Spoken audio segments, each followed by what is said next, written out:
little children. For my baby. Rub my seasoning. My name is Brad, and I'm a conservative Republican. Last summer, I happened to come across a video on the internet about the World Trade Center collapse on September 11th. As a kind of demolition hobbyist, I downloaded it and watched it.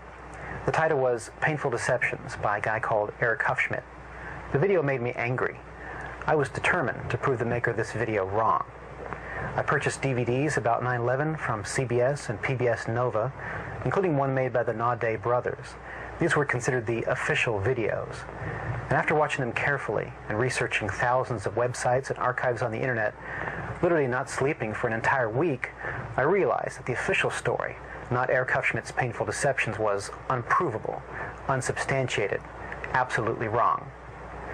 What you're about to see is information you should already know. Our news reporters, government, and media should have made all this material available to every one of us. Ask yourself why you've never seen it on TV. This is as close as we can get to the base of the World Trade Center. You can see the firemen assembled here, the police officers, FBI.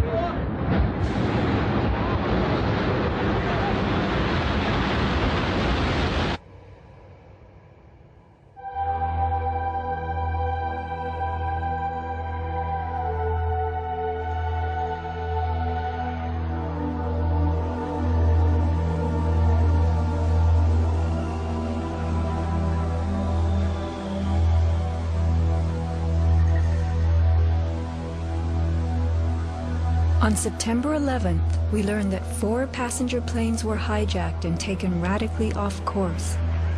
Within an hour, 2 of the planes had flown into the enormous steel towers of the World Trade Center, creating fires and eventually toppling them.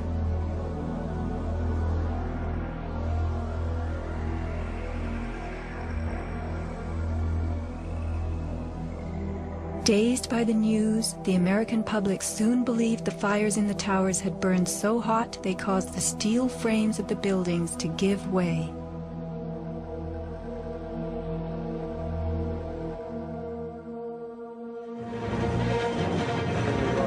A myth developed, fed by official sources through the media to a bewildered audience. So what was attacked again? He admitted it. Elements of the myth.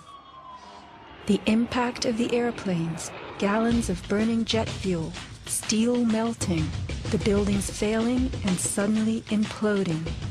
In a mere 10 seconds, 110 stories hurtled earthward, pulverizing into dust. We ran to the building and went into the... Right from the start, on the street itself, the official story was born. Come out of nowhere and just scream right into the side of the Twin Tower, exploding through the other side. And then I witnessed both towers collapse, one first and then the second, mostly due to structural failure because the fire was just too intense.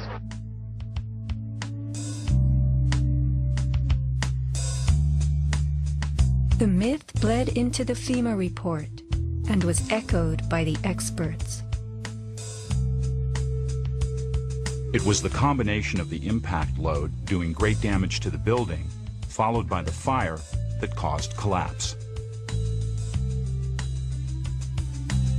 John Skilling and Les Robertson were the structural engineers who designed the streamlined steel frames of the Twin Towers in the 1960s.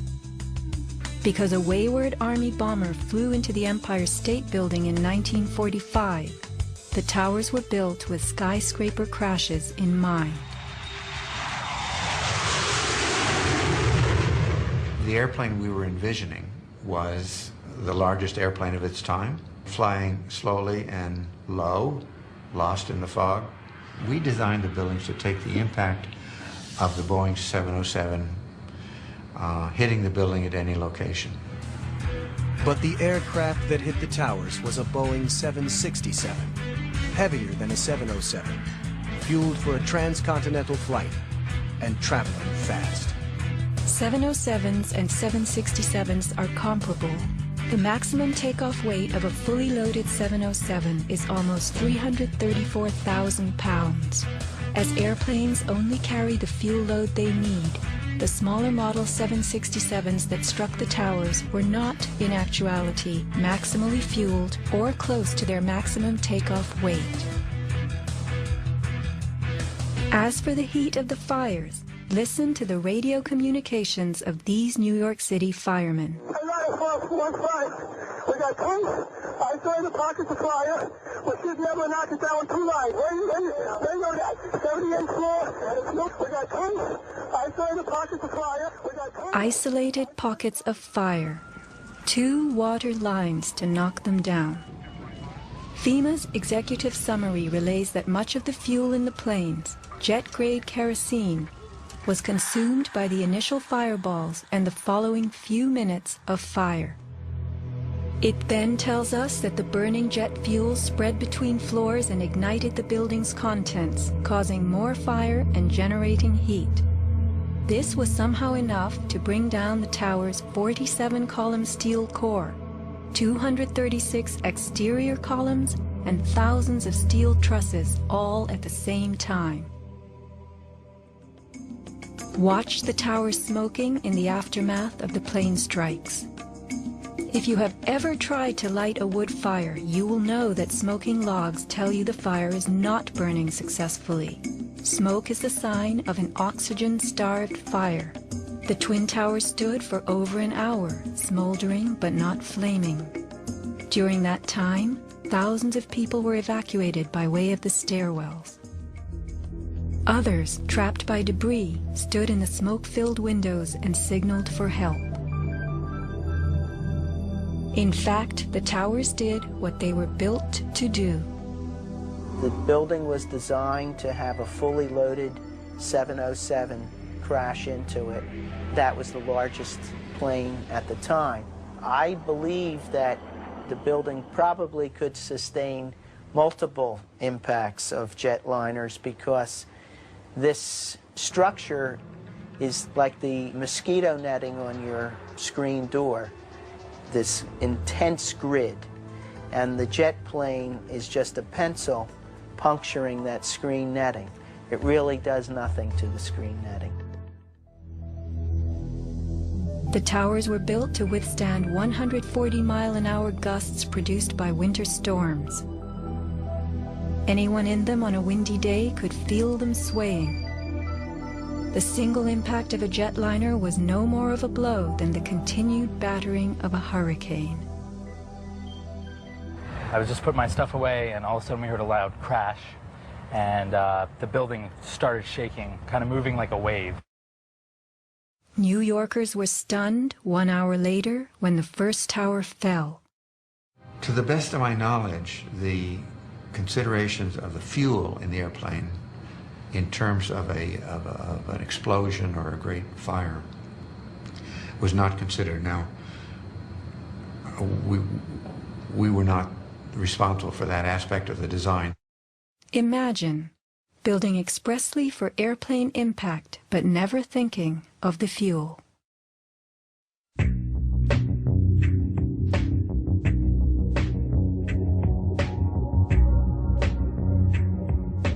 Never before in the history of the world has a steel building collapsed due to fire. I have not seen, until recently, a protected steel structure that has collapsed in a fire. True infernos have raged hot and long in steel-framed buildings, but not one of the buildings ever came down. In 1975, the World Trade Center's North Tower suffered a nighttime fire that flamed for 3 hours, spreading vertically from floor to floor. It burned twice as long as the fires of 9/11 without even a hint of a building collapse. In February 2005, the Windsor Tower in Madrid, a skyscraper undergoing reconstruction, sustained a 20-hour fire. This is what was left, a standing building strong enough to support a crane. Compare a 20-hour inferno to 90 minutes of smoke.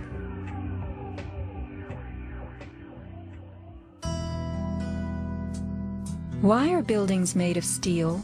Strong, light, and flexible, steel frames offer many advantages over wood and concrete, especially where skyscrapers are concerned. Steel makes big buildings relatively light, with tremendous load-bearing capacity. The upper floors won't crush the floors beneath them, and steel holds up better to weather and fire. Most skyscrapers are built on steel or concrete frames, which is a grid of columns and beams that goes all the way through the building. The World Trade Center was different. It was what engineers call a tube structure. It was a very, very strong mesh of steel that surrounded the exterior. Inside there was the core, a rectangle of 47 columns made of 4-inch thick steel at the base. Thinning with increasing height, the cores combined might with ingenuity, anchoring the towers and allowing them to flex. Look at the size of this steel. Solid, prefabricated floor assemblies, welded metal floor pans placed on top of trusses both welded and bolted to the vertical frames.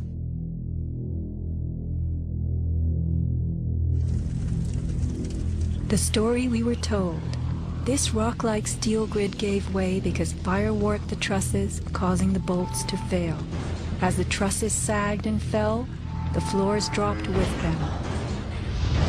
In its 2002 documentary, Why the Towers Fell, PBS creates a video model. Once the trusses fail, the floors they were holding cascade down with a force too great to be withstood. The result is what's called a progressive collapse, as each floor pancakes down onto the one below. What remains standing? The tall, indestructible core. Why does PBS fail to explain the complete disappearance of the Twin Towers' cores?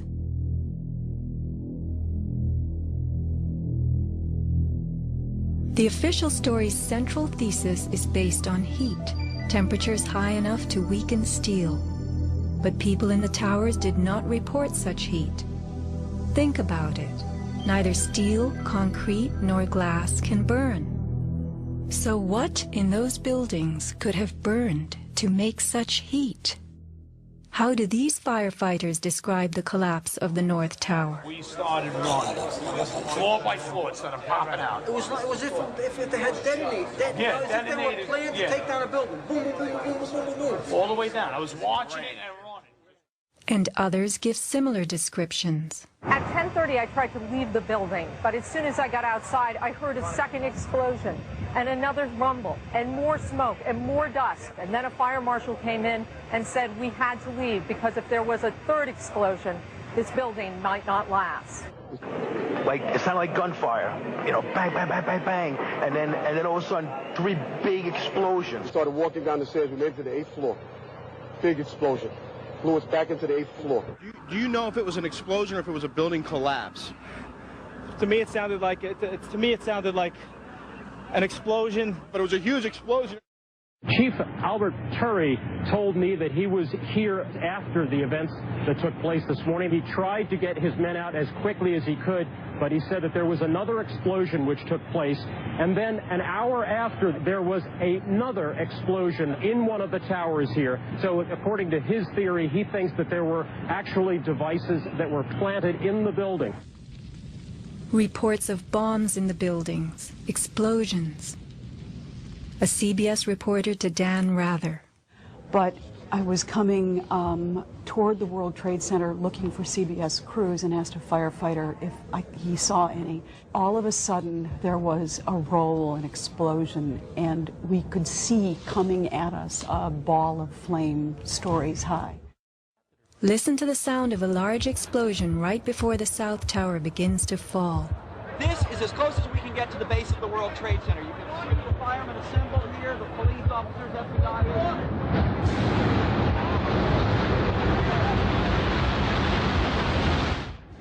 Sound reaches us after what we see. If the boom we just heard was the sound of the building collapsing, it would follow the collapse. Instead, the boom is heard before. Whoa, whoa, whoa. Bring it back.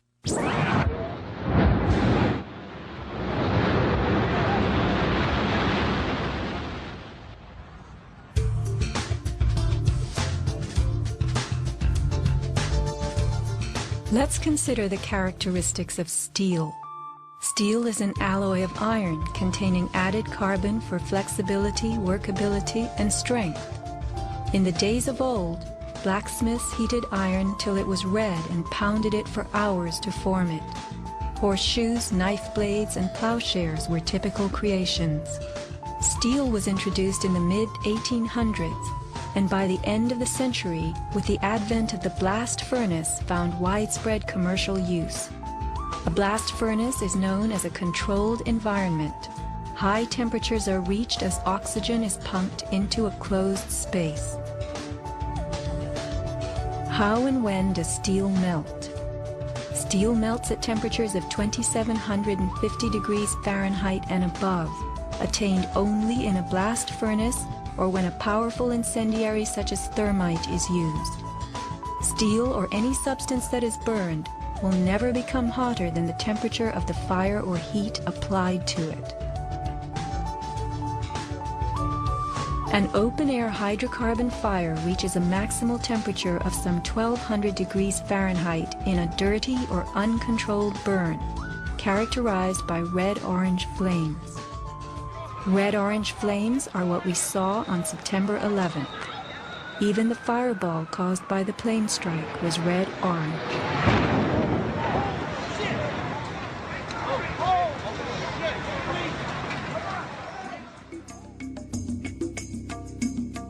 A controlled burn falls between a dirty burn like a fireplace and a controlled environment, the blast furnace. A controlled burn employs a regulated mix of air and fuel, an example being your gas stove or the engine in your car. You can fire up your gas stove all day long, making soup, roasting a duck, or simmering a stew. Made of steel, your stove will not melt, and nor will your pots and pans. This is a kerosene heater designed for use in any ordinary house. The heater runs on jet-grade kerosene contained in this tank. Made of steel, the heater can operate all night and all day. The kerosene fumes ignite and burn inside it, never causing even the smallest part of this heater to weaken or melt.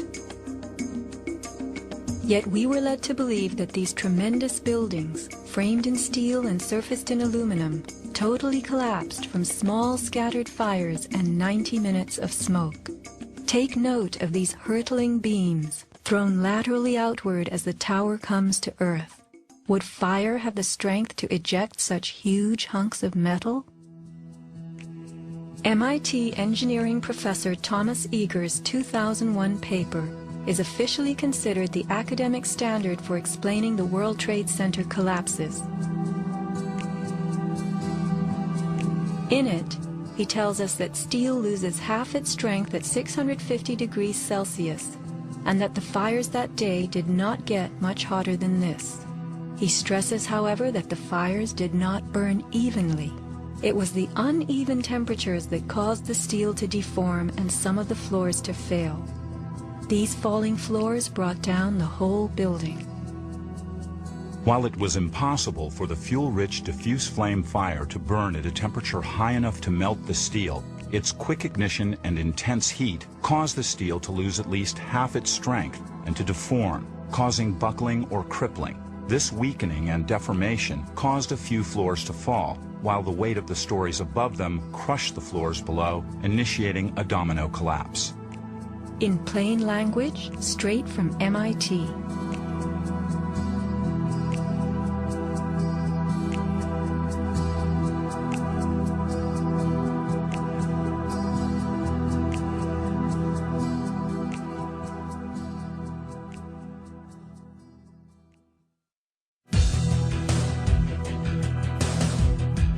What do falling buildings look like? What do demolitions look like?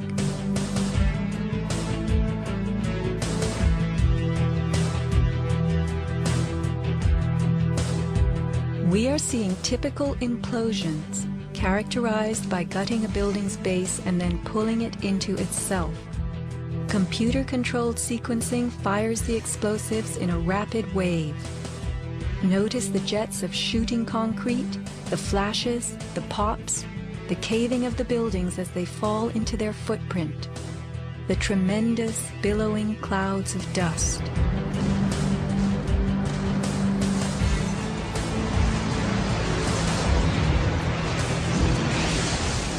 Now let's look at the collapse of the Twin Towers.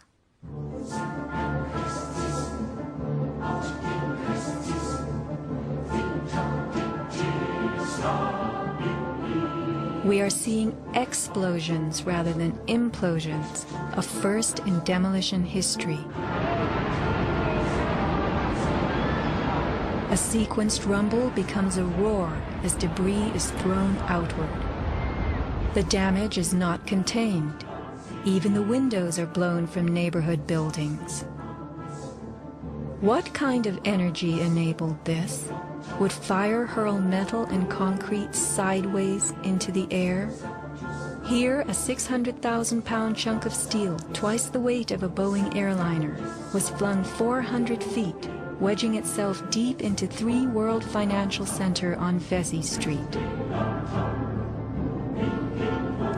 A FEMA photographer taking pictures of Ground Zero wondered why so many steel beams were jutting from neighborhood buildings.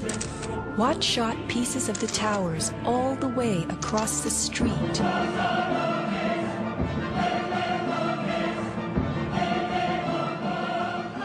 In April 2006, New Yorkers were distressed to learn that bone fragments, human remains from 9/11, had been found on the roof of the nearby Deutsche Bank building. And how, in God's name, did those fragments get there? It surprised me that there was still bone fragments or human remains that had not been discovered. How is it possible that after 5 years they're finally looking on the rooftops of the Deutsche building? I mean, that's crazy. And bone fragments less than a centimeter long. How could they be so small? So much to be explained.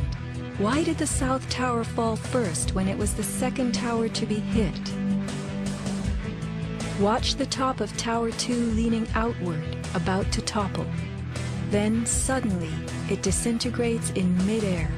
What causes this giant slab of steel and concrete to turn into dust before our eyes?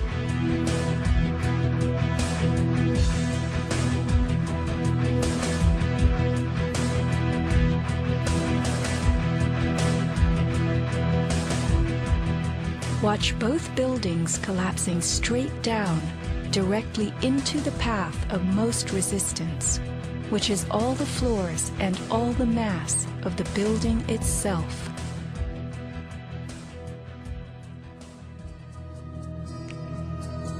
The World Trade Center towers came down in approximately 10 seconds. Seismic data from Columbia University puts the North Tower collapse at about 8 seconds and the South Tower at approximately 10. Lynn Simpson, a survivor from the 89th floor of the North Tower, describes the site. And I saw the Trade Center literally collapse in upon itself floor by floor by floor, and it took seconds for it to happen. It was a massive building, and it just pancaked. 10 seconds. These are 110-story buildings coming to Earth at free fall speed, the rate at which an object drops through air. The lower floors would need to give way completely as the floors above them fell. Can a person walk through a closed door as quickly and smoothly as one that is open?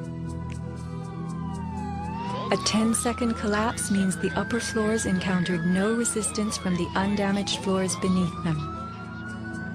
Watch the demolition wave rushing straight down.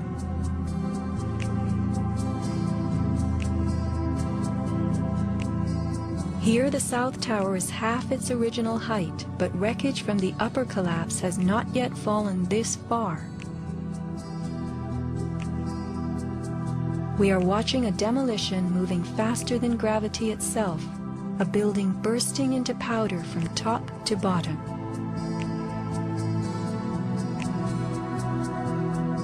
Here, the core of the North Tower finally gives up.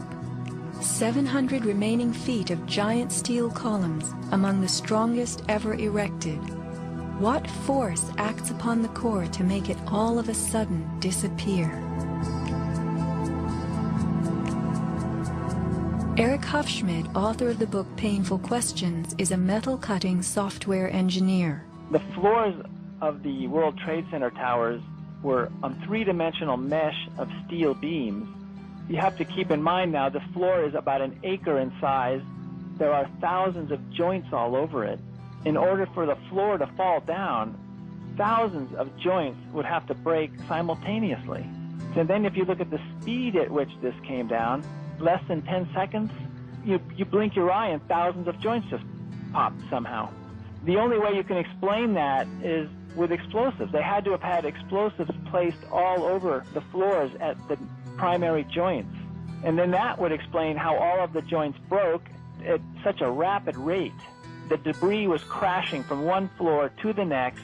Debris cannot crash through steel and concrete floors as fast as it falls through the air. And there was no slowing. Explosives had to be breaking the joints ahead of the falling rubble, which is why the top half starts off collapsing slowly and then it starts picking up speed.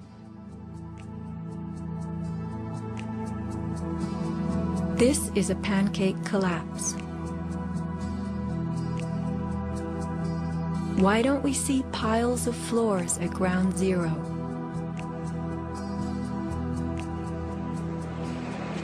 And paper blown everywhere. Wouldn't a pancake collapse have trapped the contents inside? What blew this paper all over New York? If you were to drop a billiard ball from the top of the Twin Towers, it would hit the ground in just over 9 seconds, the average time it took for the towers to fall. Helped by gravity and falling through air, the ball will gain speed. The calculation for a pure pancake collapse of 110 stories, with each floor pulverizing to get out of the way, is 96 seconds. In the real world, with the floors creating resistance, a pancake collapse would lose speed. Never would it gain speed.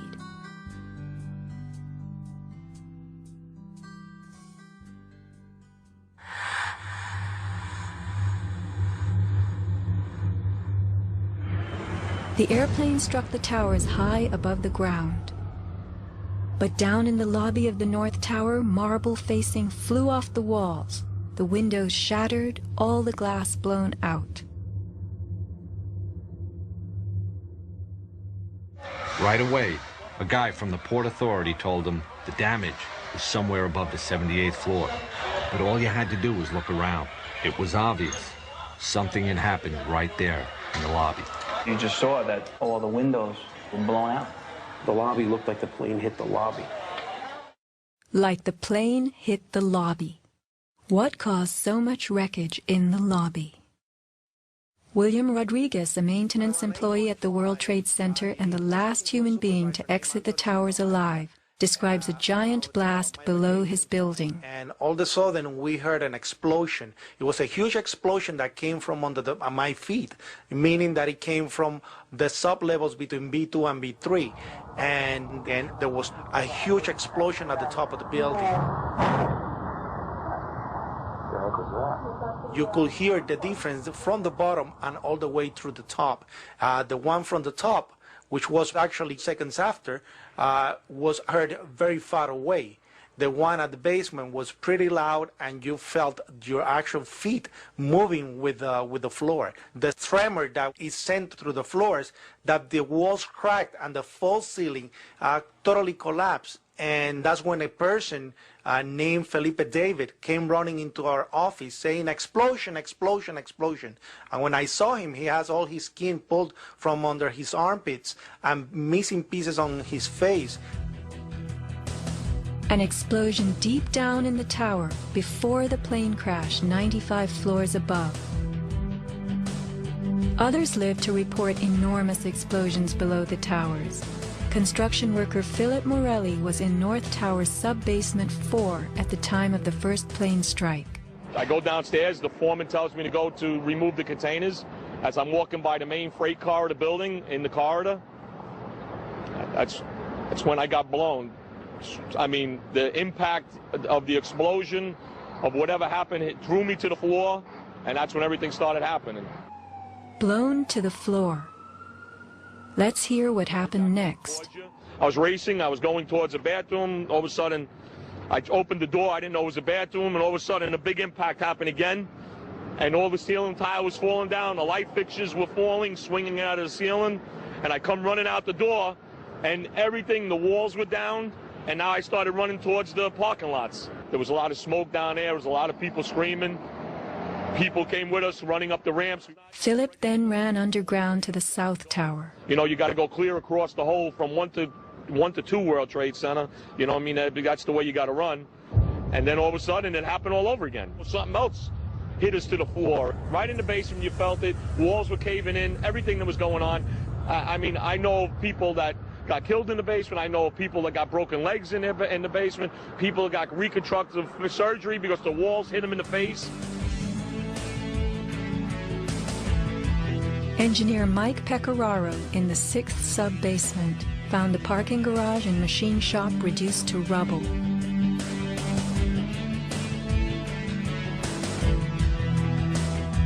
Rescue firemen and civilians spoke of hearing explosions throughout the towers. Firefighter Lou Caccioli told People magazine that as he and others evacuated workers, bombs were going off inside the building. Explosions stalled elevators and filled entire floors with smoke and debris. An eyewitness who said there was an explosion on floor 7-8. 7-8. To dispatch, we've just had another explosion. Warren Street because of the secondary explosion. We've got numerous people covered with dust from the secondary explosion. And we got another explosion on the tower, 1013. 1013 down 2 has had a major explosion and what appears to be a complete collapse surrounding the entire area. Who's involved in the secondary explosion?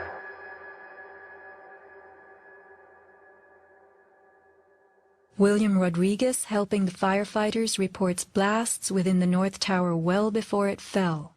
As I went up, I remember listening to small explosions on the upper floors, and these small explosions were not coming from the area of the impact. It was coming from lower floors. And when the second plane hit the South Tower, we heard boom. When we heard boom, inside our building, the North Tower, we heard pa pa pa pa pa pa pa pa.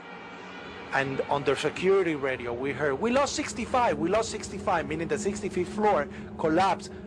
And as we went down the stairwells, you could hear the actual collapsing inside the buildings. You heard rumble, you heard the cracking of the walls, I mean, pieces falling right next to us of the actual building.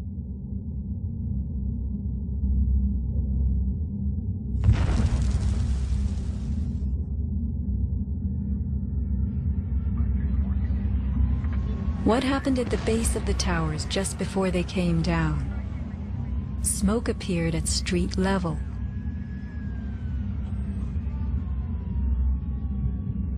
This video was shot from New Jersey. An explosion is heard as white smoke rises at the base of the building. Now people are gathering in large groups. In fact, at one corner, smoke is coming from the city. Smoke stepping out of bodegas.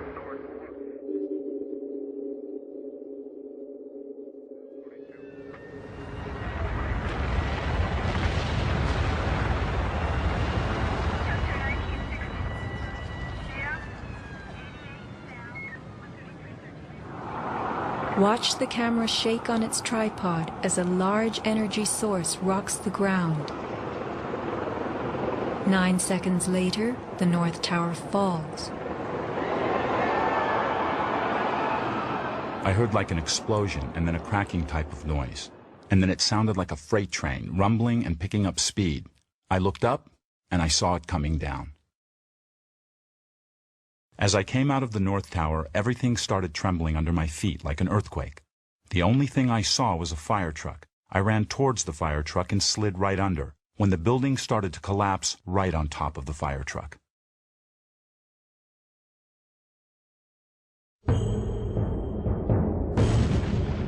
Across the Hudson River, Richard Siegel was filming an astonishing day. The sound meter of Richard's camera caught something very significant. Adjusted for the distance involved, as sound travels more slowly than what we see, the camera registered multiple explosions in the towers. Here is the South Tower record. Then the building fell.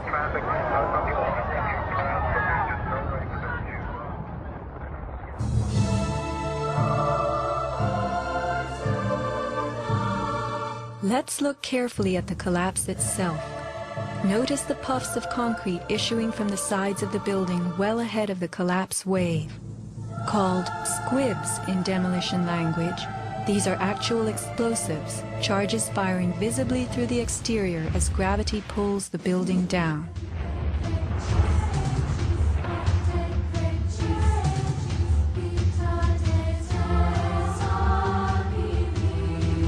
Here are more.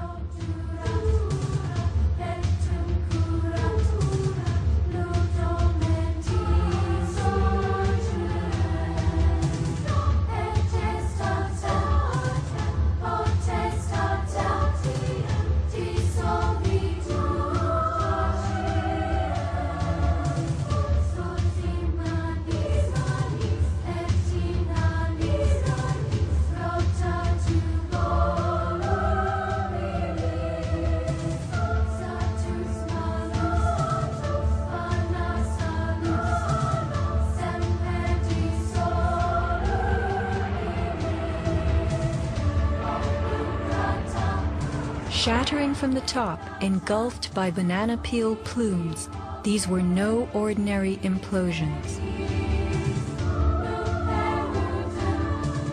The Twin Towers each consisted of 3 multi-story buildings set on top of one another. To sustain the weight of so many floors, the sky lobbies had to be extra heavily reinforced. Watch a big squib coming from the sky lobby band.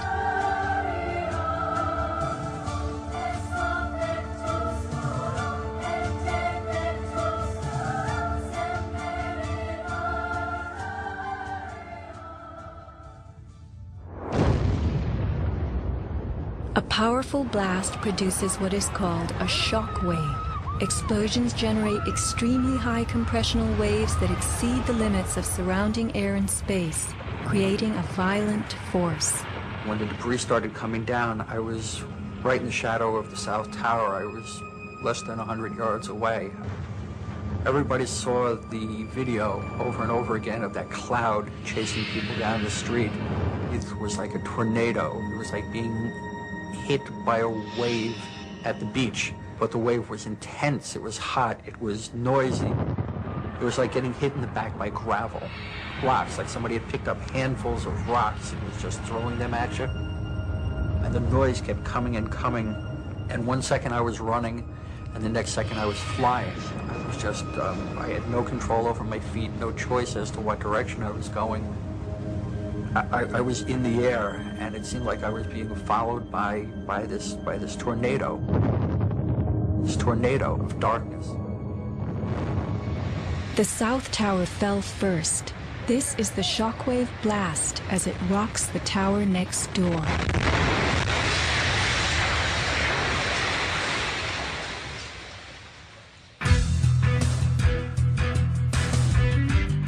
As the buildings fell, they darkened Manhattan, filling the air with billowing clouds of dust and ash.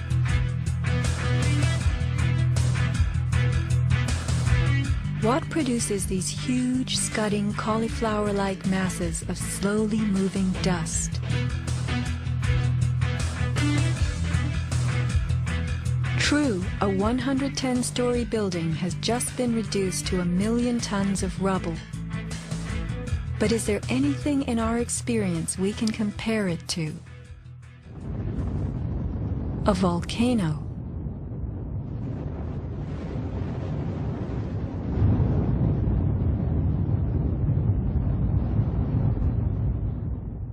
The U.S. Geological Survey website provides us with a definition of a pyroclastic flow as a ground-hugging avalanche of hot gas and debris. The rising gas chimney is clearly visible in this photo of the North Tower implosion with pyroclastic flows between buildings.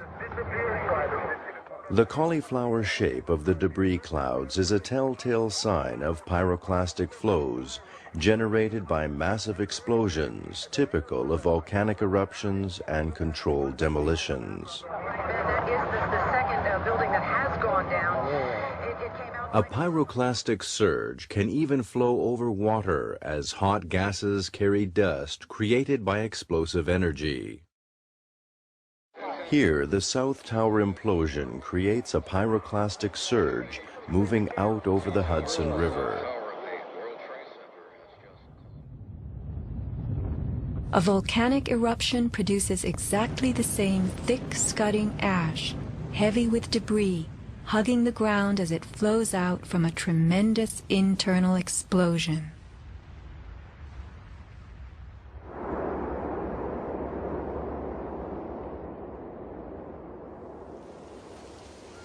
On the southern tip of Manhattan, surrounded by water, huge retaining walls were built below the World Trade Center to hold back the ocean and Hudson River. The bathtub, as it was called, held 7 levels of parking garages, maintenance rooms, and the New Jersey Path train station. After September 11th, the 3-foot-thick slurry walls were found to have shifted up to 18 inches inward. These walls are coming in. These walls hold back the river. So if these walls cave in, this place is going to get flooded out by the river. Let's think about this. A pancake collapse should have left the foundations in place. They had always borne the weight of 110 floors, but something happened in the sub-basements to disrupt them. All the collapse had gone down to track level, so we had 60, 70 feet of wall, totally unsupported. What kind of force could have dislodged so many stories deep underground?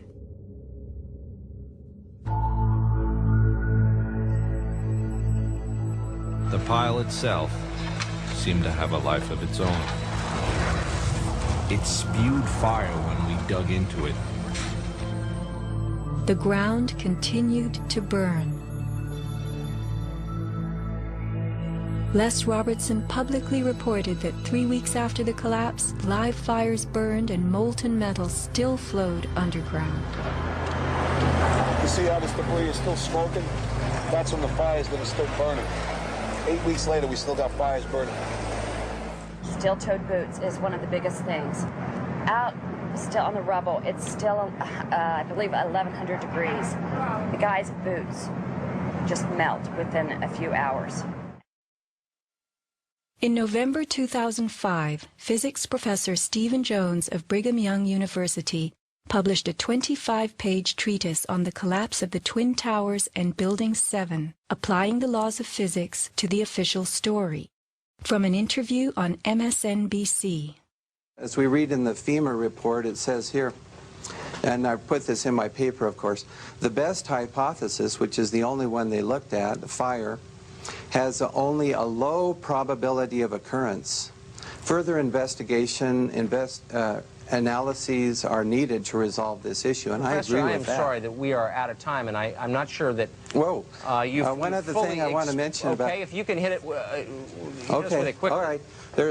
Okay, here we go. Molten metal in the basements of all 3 buildings. Right. And yet all scientists now reasonably agree that the fires were not sufficiently hot to melt the steel. So what is this molten metal? It's a direct evidence for the use of high-temperature explosives such as thermite. Thermite produces molten iron as an end product. Okay. We appreciate your coming on, even if I don't understand your theories. We appreciate you trying to explain them. Thanks. Professor Jones barely got in his mention of thermite.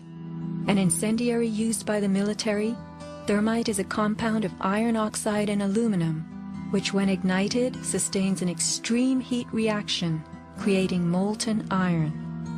In just 2 seconds, thermite can reach temperatures over 4,500 degrees Fahrenheit. quite enough to liquefy steel. This is thermite melting the engine of a car. We know that open-air fires cannot burn hot enough to melt steel, but metal had melted at the base of the towers. The second product of a thermite reaction is aluminum oxide, visible as white smoke. Was thermite used in conjunction with explosives on September 11th? Watch this very bright substance pouring from the 81st floor of the South Tower.